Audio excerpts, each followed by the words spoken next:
He kōna ipurangi tēnei nā te reo irirangi o Aotearoa. La la la la la. 3, 2, 1.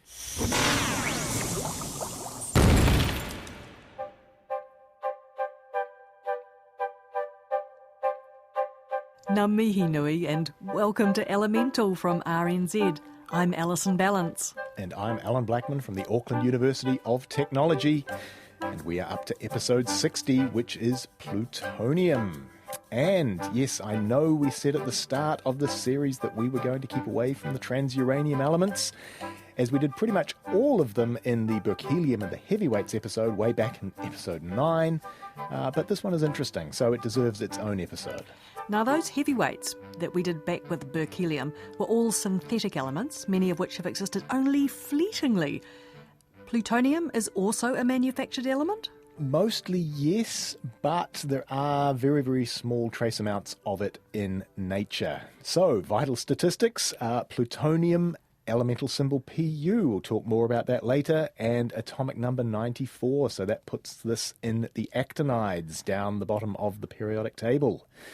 Where did it get its name from? Well, in 1940 it was named after the then planet Pluto, and that was relatively recently discovered, I think, 1937 from memory. Can't help you on that one, sorry. Astronomy's not my thing. So it got its name following on from the two elements immediately prior to it on the periodic table, uranium for Uranus and neptunium for Neptune. So plutonium was then the obvious name for the next element. One wonders, because of the fact that somebody decided that Pluto's not a planet anymore, would we still call it plutonium today? Well, at least they didn't downgrade the chemical element when they downgraded poor Pluto as a planet. Indeed. I think Pluto should be reinstated as a planet. Anyway, there were, in fact, alternative names considered by the great Glenn Seaborg and others on the Discovery team, and they said that they could call it perhaps ultimium or extremium, because they thought that, in fact, this was going to be the last possible element on the periodic table. I think that was a little premature. As we now know, 94 is a very long way from being the last element, given the 118 elements that we have today. Okay, so a little bit of history. Where did it come from? Well, it's a synthetic element, and it was first made in 1940 at Berkeley. Glenn Seaborg was one of the team of workers who were involved in its discovery, and he in fact went on to win a Nobel Prize for doing a lot of this sort of chemistry, and he also had another transuranium element actually named after him, which is element 106, Seaborgium, chemical symbol Sg. Which we covered in that berkelium episode way back. We did. How did they make it? They bombarded a uranium isotope, U-238, with deuterons, which is heavy hydrogen. And what this gives is an isotope of neptunium, 238 neptunium, and then that undergoes beta decay to give plutonium 238. So they were pretty excited by this, and they were all set to publish, but then they withdrew the paper until, in fact, just after the end of the war, when they realised the importance of one particular isotope of plutonium, and this was plutonium-239. So the discovery wasn't actually announced until 1945. So what did they think they would gain by not announcing that they'd found it? The isotope plutonium-239 is a rare example of what is called a fissile isotope. Other fissile isotopes that we know of are uranium-233 and uranium-235. And what can fissile isotopes do? They can sustain a chain reaction when they are split by thermal neutrons. And by thermal neutrons, we mean very slow-moving neutrons. And if you can get a chain reaction going, that then means that you can get nuclear energy or nuclear weapons, take your pick. So by 1945, the USA had in fact made several kilograms of plutonium, and that was enough to make bombs. And make bombs they surely did. Yeah, and interestingly, the first atomic bomb, the one that was tested that was called Trinity, was in fact a plutonium bomb. I was under the impression it was uranium, as was the Fat Man bomb, and that was the second atomic bomb that was dropped on Nagasaki. So the former Trinity bomb used around about 6 kilograms of plutonium and released energy equivalent to around about 20,000 tons of TNT. I mean, it's just astonishing how much energy is contained in the atomic nucleus. It never fails to amaze me. So, obviously, the metal is dangerous in this respect, but not only is it radioactive, it's also toxic as well, as because it's a heavy metal, and a lot of heavy metals are toxic. Rather frighteningly, tests on the toxicity of plutonium were actually carried out on human subjects in the years 1945 to 1947 to test the dangers of working with it. And these are detailed in a Los Alamos report that can be found on the web if you have a nosy around for that.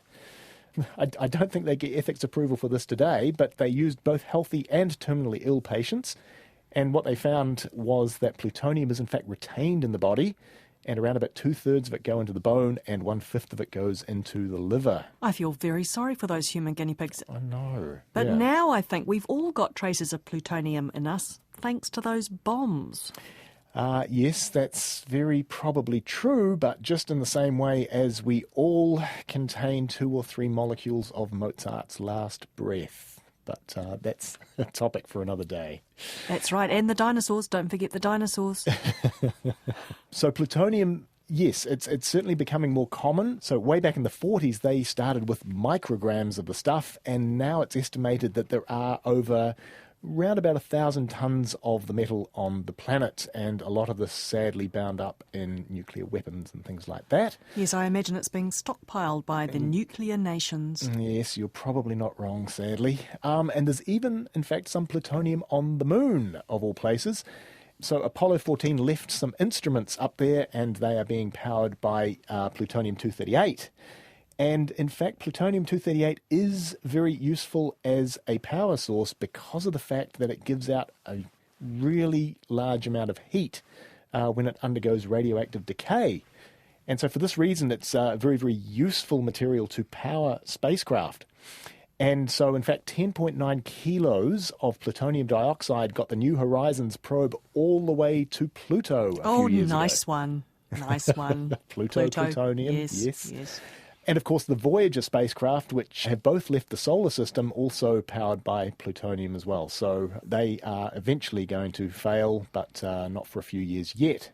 And really, really interesting, they've actually put plutonium in pacemakers, of all things. I'm not sure how I'd feel about having a chest full of plutonium, but we're told that as long as it is well shielded, it is in fact safe. And if it's going to keep your heart beating, that's got to be a good thing. Yep, I'd take that, I think. We talked about the fact that you can either have nuclear power or nuclear weapons.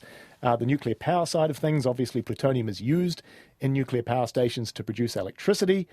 And in fact, the vast majority of electricity from nuclear power is produced by nuclear fission of both uranium and plutonium. Except not here in New Zealand, where we are largely hydroelectric. Amen. Now, any closing interesting facts, Professor? Well, this is kind of interesting because plutonium, you would think its elemental symbol would perhaps be PL, but Glenn Seaborg apparently chose PU because it sounded like it smelled bad. PU. Apparently. And none of the other chemists realised this little joke until it was too late? Indeed. Nice one, Glenn.